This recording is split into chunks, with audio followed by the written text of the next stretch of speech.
हम ब्रह्मांड के एक छोटे से कोने में रहते हैं। लाखों करोड़ों तारे, अरबों ग्रह और अनंत संभावनाओं के बीच एक सवाल बार बार उठता है, अगर ब्रह्मांड इतना विशाल है तो एलियंस कहां हैं? इस सवाल को फर्मी पैराडॉक्स कहा जाता है। आज हम इस पर चर्चा करेंगे और जानेंगे कि आखिर क्यों हमें अभी तक एलियंस का कोई संकेत नहीं मिला।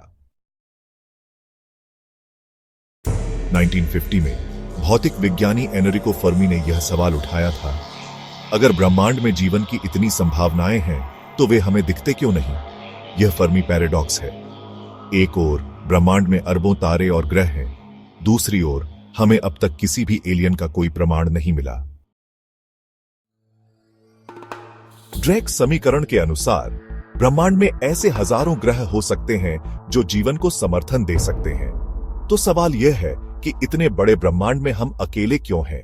क्या जीवन केवल पृथ्वी पर ही है या फिर हमसे दूर कहीं और जीवन छिपा हुआ है? ब्रह्मांड इतना बड़ा है कि हो सकता है एलियंस कहीं दूर हों और उनका संकेत हमें अभी तक न पहुंचा हो। हो सकता है कि एलियंस की तकनीक हमसे बहुत अलग हो और हम उनकी उपस्थिति को पहचान न पाएं।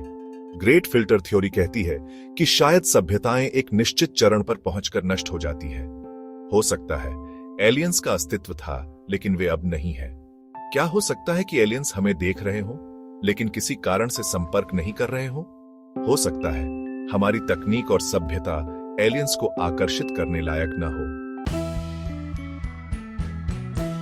हमने SET, search for extra terrestrial intelligence जैसी परियोजनाएं शुरू की हैं। ये परियोजनाएं रेडियो सिग्नल्स के माध्यम से एलियंस की खोज कर रही हैं। नासा के स्पेस टेलीस्कोप और अन्य मिशन भी जीवन के संकेत खोजने में लगे हुए हैं।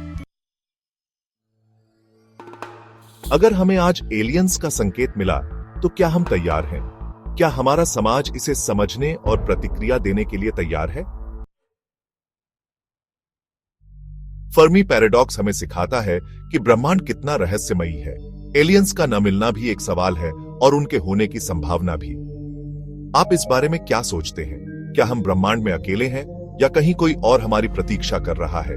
अपने विचार नीचे कमेंट में बताएं। अगर आपको यह वीडियो पसंद आया हो तो लाइक करें, शेयर करें और हमारे चैनल को सब्सक्राइब करें। मिलते हैं अगले वीडियो में एक और रोमांचक अंतरिक्ष कहानी के साथ।